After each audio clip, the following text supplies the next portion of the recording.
Welcome back to the 45th US Open 9-Ball Championships. This is Off the Rail. It's our second episode of the week. Joining me, as always, Emily Fazer, the gaffer. And for this one, my old buddy Jayson Shaw. Jayson, quick word on yesterday. 2 matches, 2 wins. Yeah, first match was a little bit nervous. I just wanted to try and get the first win out of the way. And then second match, I had a real tough match against Josh Roberts. And I played really well. I had 5 breaking runs in that match. So overall, good day, and had a day off today just to kind of look around and see what else is going on. Come back to you in a second. I want to talk to you about the break. I've been asking every player. Emily, you've been watching a lot of the matches today. Jeffrey DeLuna's probably the biggest name, along with Dimitri Jungo, to exit the tournament. But I think the biggest talking point for day 2 for me is the fact that we've seen a lot of the junior players push a lot of the top pros' class. Yeah, I just watched the last match with Adrian and Imran, and to see it go 7-0 at that point. It's 14 years of age, Adrian. 14 years of age, and yeah, okay, you know, a few of them, they've been knocked out, but they've got the junior event that's now about to take place on the Thursday.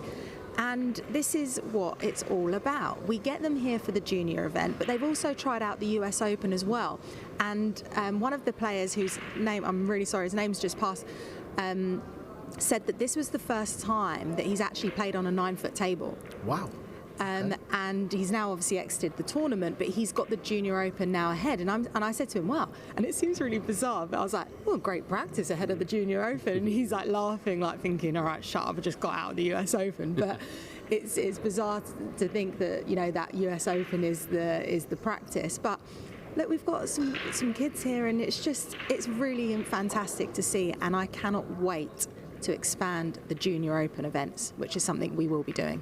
Jayson, I've seen you helping a young kid over there who's got shoes on like 10-inch platforms. Yeah. Is he like a family friend, or do you know him? Explain a little bit more about that. No, I actually was in Vegas last year, and this kid just appeared from nowhere, and I seen him playing, and I could see he could play a little bit, and I just like went up to him and kind of helped him for like an hour, and then we just became like close, and he like really took to me, and I've just been teaching him ever since. I went to Atlanta and surprised him for his birthday. And I've been like kind of trying to coach him, and like he's only 7 years old, and I just like, you know, when you see someone who has something, I just know he has a lot of talent. So at 7 years old, to see something like that, I think it's important to have someone who can help you. And you know, I had a lot of help when I was younger, and some people don't, but I think if he can have some good help, I think going forward he can be a really good player, and I like helping the junior players too, so I think it's fun to help them, and it's good to see what they do and they're having fun doing it at the same time. Let's just talk about the break. Obviously it's this new break, we've seen it at the European. Have you gone away and have you worked on it? Do you feel like, I don't know if you've watched many matches, but do you feel like the top boys are figuring it out? Can you figure it out? I think you can figure out how to make a ball, which is the one ball that everybody's aiming for in the side pocket. But overall, I think no one will ever really get it down, because you have to hit it good, then you have to control the cue ball, and then if the 1 goes in, you don't know where the 2 is. So there's always going to be something to it. Yeah, you'll see people run 3, maybe 4 racks, and that's them getting lucky in between of getting a shot on the next ball. But overall, it's a tough break. It's good to watch. Everybody's going to get an opportunity. I have a couple of friends here who aren't top players. They just entered the event because, you know, they want to play in the US Open, and he lost 9-5 his first match to Thomas Kaplan, and he said to me, I had chances. He said, and you know, that's why I think it's great that I played, because I think going forward, he said, I know that they're not just going to break and run out every game, I'm going to get chances, and he did get chances. So that just shows you that people will come and want to play, knowing that they're going to get an opportunity, even if they know that they can't really go that far in the tournament, but they're still coming and knowing that they're going to pay their money and get chances against the top players. Staying on the break, Emily, I've actually seen a few comments online, and I did reply because it was sort of winding me up a bit. You know, people are talking about as if they know what's going on. Matchroom are ruining the game, it's the break. So I've actually replied today. Talk to us about how this break come in, because I did reply, but let's hear it in your words. I mean, Matchroom are ruining the game. Okay, so let's go back a couple of years. We were doing 3 events a year, and now all of a sudden, next year, we're going to be doing 10 events, Matchroom? So, yeah, cool, we're really ruining the game. Not that I'm defensive about that or anything, but let's just be a little bit smart about it. But look, Jayson's just summed it up there, and as he's saying that, I'm even in my own brain going, yeah, 100%, because I get that there's a fine line between listening to the players all the time. We're a promoter at the end of the day. We know what the broadcasters are saying. We know what mainstream sponsors are saying. We know what needs to happen to take pool to a professional, mainstream level. It's 9-ball, okay? Yes, there's other disciplines in the sport, but we're pushing one form of game because there needs to be, when people are tuning in, they need to know what pool is. Yes, we're pushing 9-ball. So then it needs to be a mainstream professional sport. It needs to be competitive. Now, we went through the process of asking the players for their opinions. This was at the World Cup of Pool, right? This is at the World Cup of Pool. We knew we had 64 of the top pros there. So we asked, and also all international, all different players, not just the World Pool Masters, and it's the top 24 there. 64 different players that were there, and we asked them about it because the UK Open took place. I personally watched the back tables, and I thought it was a disgrace. You were seeing these matches. It was, as a casual sports fan, it was boring.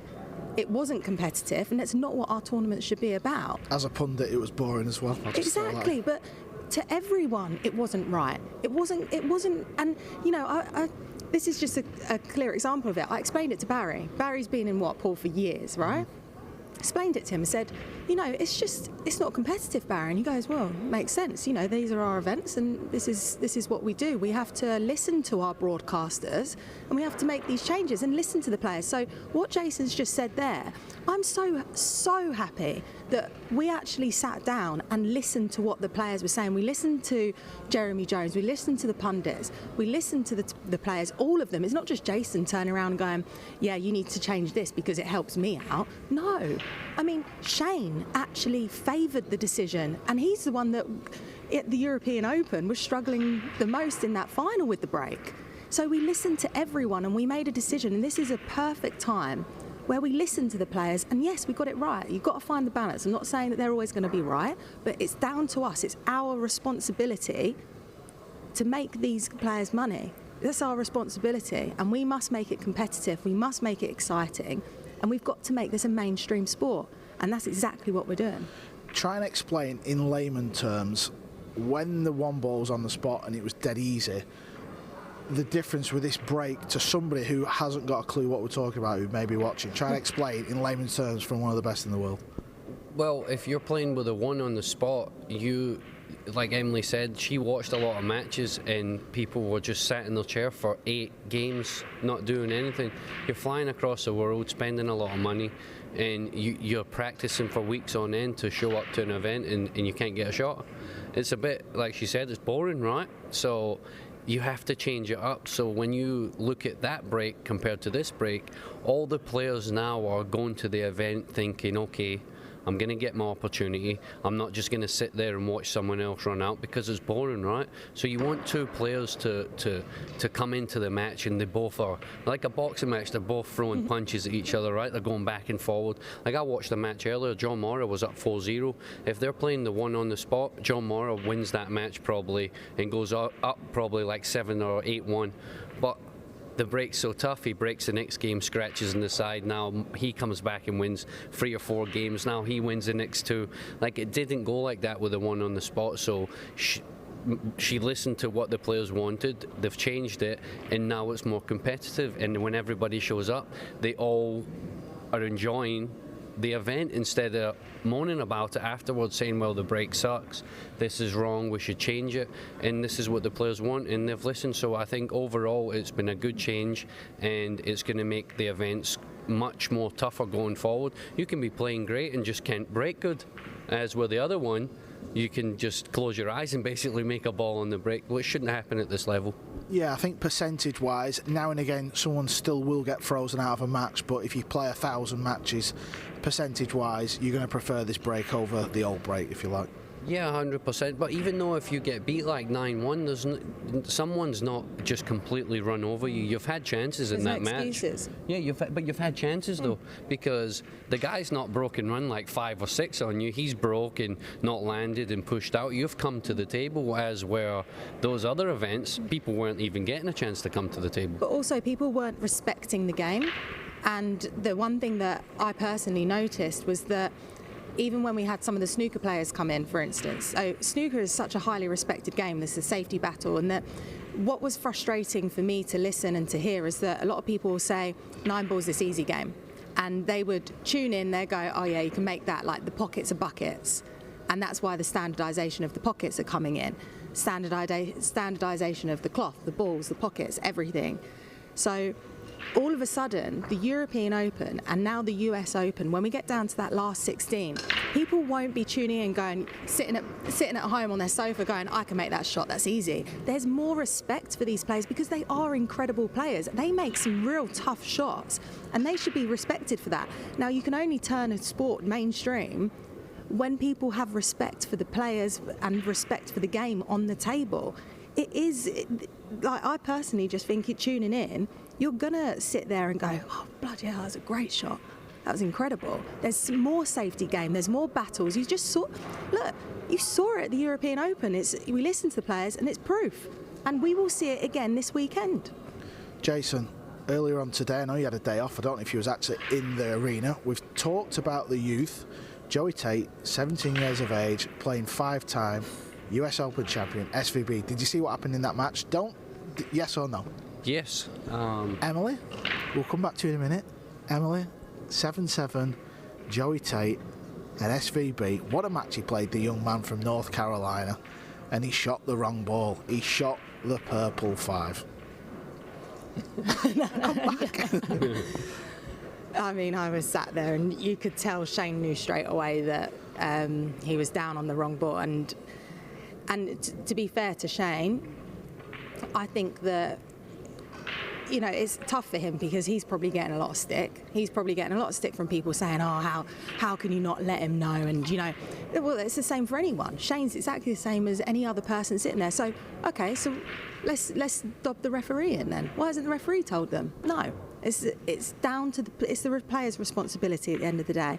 Yeah, okay, there's a lot of this going on about the purple 5 and all this, but look, Joey's a real nice kid, and I was actually really excited to see how close that match was going. And do you know what? What a fantastic setup that we've got there to see Joey. I'm looking at it, I'm going, God, yeah, we've got a Mosconi Cup potential here. Well, not anymore, seeing as he can't follow the balls and the order of the balls. But I think that's brilliant. But come on, he's got to have been practicing here on the practice tables beforehand. He must be hand in his head. Well, straight after the match, actually Jayson was there, so I knew he was there thinking about it. We were speaking to Joey and his dad, and I said, "Oh, did you know?" And his dad was saying, "Yeah, I knew, but obviously I can't say anything. I couldn't live with myself if I said something, because that's not the game, is it?" What was your whole take on it and the match itself? Because he played a really good match. Okay, so they've played 14 racks and he's run out 7 games already, so he knows what ball was there. He knows what ball was 4 and 5 because he's already won 7 games, right? So maybe he's had a little brain fart in the middle of the game where he's like not really thinking straight, or he's under pressure. It can happen. But like I said earlier, it's not up to Shane to get out his chair and say, hey, you're shooting the wrong ball. We're playing the US Open. It's down to the player who's at the table to know what he's doing. The ref shouldn't say anything either, because it's not up to them. You should know at all times what balls you're shooting. And your opponent, you can't put it on your opponent if you shoot the wrong ball. Now, people will say that, oh, it's a gentleman's game, you should have said something. But we're at the US Open, one of the biggest tournaments of the year, if not the biggest. And any player in that situation would never have got up out of their chair and said anything. No way. I wouldn't have got up out my chair, no way. I would have had my cue in my hands thinking, shoot that ball, please. I want to get that ball in hands coming. But like I said, at that stage in the game, maybe if it was 7-1 to Shane, he might have said, hey, do you know what, you're shooting the wrong ball, and maybe felt a little bit sorry from knowing that it's his first time in that arena. It's his first time playing in a big US Open event, and maybe he would have took it a little bit easier. But like I said, it's a US Open, and there's just no going back from it. He made the mistake and he's paid the price for it, and that's the end of the story. Yeah, the biggest thing is, I think when I play pool, I've always been used to the 4-ball being pink because it's TV. But in America, obviously in all the billiard rooms, the pool halls all over, it's actually purple, the 4-ball. So it's a bit of a weird one, because when I'm watching this, I don't think anything other than, well, yeah, the purple 5 should be the orange, or was the orange. I'm not getting confused with the pink. So I'm not, but it's different for the Americans. Oh, is this poised at me? Of course, of course. Who else? Do you know what? We made this change how many years ago now? And it's still cropping up. It's still coming up, because do you know what? If something happens, it's an easy blame. You know, let's blame Matchroom. Let's blame Emily. Let's blast the blame. Joey knows himself. He made a mistake. That's on him. That's not on Shane. That's not on Matchroom. I absolutely love that he was at that scoreline. I love that it wasn't a 7-1 and Shane felt sorry for him and went and told him, because do you know what? Great respect to him as a player, and I can't wait to see him in our Matchroom events, because now I can see, all right, this kid's got he's got something about him. So I'm glad that this has happened. But yes, this happened a couple of years ago. The ball's changed. Look, the production looks great. And this is a very rare occurrence that happens. Do you know what? Joey's going to take a set of TV Black Aramith balls, and he's not going to make that mistake again. And also, everyone's talking about it, but if it means that we take the blame, do you know what? That's absolutely fine by me. But I think Joey's here anyway. Come here, Joey. We've got a special guest, the one and only Mr. Joey Tate. He's going to join us on Off the Rail. Hey guys. Joey, what's your take on it? I'm sad. I mean, for sure, yeah. Like, I felt You're still in, don't worry. Yeah, I know. I was running out, and I felt like Naoki Oi. I was like, happy birthday to me. But and then I was like, because I knew I was running that out. Like, I had to clear out, and then like, you know, just the world let down on me. You know. Have you forgot about it now, or are you getting a lot of messages from back home? Or? I never forget that. I mean, and everybody's always people are gonna make sure that I don't forget it too. But yeah. So are you blaming me? No. It's all right, you can say the yes. I mean, I'm counting on the set of balls sent to my house. 100%. Yeah. But I mean, no, it was totally my fault. If I was in Shane's position, I'm hoping that he does shoot the wrong ball. You know what I mean? So I mean, especially if you got 50K on the line, like another US Open, you know what I mean? For him, it's not, I don't blame him at all. But also, do you know what I love? The fact that you're on the radar now. You're on Moscone Cup radar. Now everyone's, you know, you started that match. Carl's talking about, it's like, oh, Moscone Cup. I'm heading over there. I'm like, hang on a second. This isn't like a 7-0. I'm straight over there. I'm sitting there thinking, right, look at this kid. Right, okay, cool. This is new USA potential. I love it. Yeah. So you are getting this set of balls. I want you to change your cloth. I need you to get the table at home. Yeah. I love it. You're playing the Matchroom events? Yes, I am. I'm down for them, yes. True. Especially, you know, next year I decided that I'm going to play less junior events and more pro events, because at a pro, when you're going from a junior to a pro level, you need to play pro level at a junior level, because the switch from junior to pro is tough. So you have to, you know, be prepared for that. Joey, you're still in the tournament. How many more matches have you got to win to make it through to the final 64? 2. I play tomorrow at 10 a.m. And tell the pool fans watching, who do you play? I know who you play. Tell them. Oh, no, Christina's got to play me. Christina to catch. He's playing Christina to catch. Also, Joey will be playing in the junior event that starts on Thursday, and his sister's in it. What a week. He could play SVB, his sister, and Christina to catch. Yeah. Before we go, we've got Joey and a present. And he shot the wrong ball. We've got me and Jayson have got Joey a present. We've got you a present before we close the show. Just so you don't forget. Right. There you go. Take them to bed. Take them to bed. Think about them.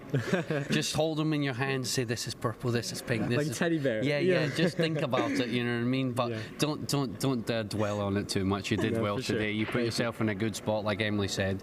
I know I played with you a couple of weeks ago when we played the World Team, and I was impressed with your game, and I know how well you play, and you're a good young kid too. So I know you have a lot of potential, and I think you can go far. Just stay around the right people and do your thing.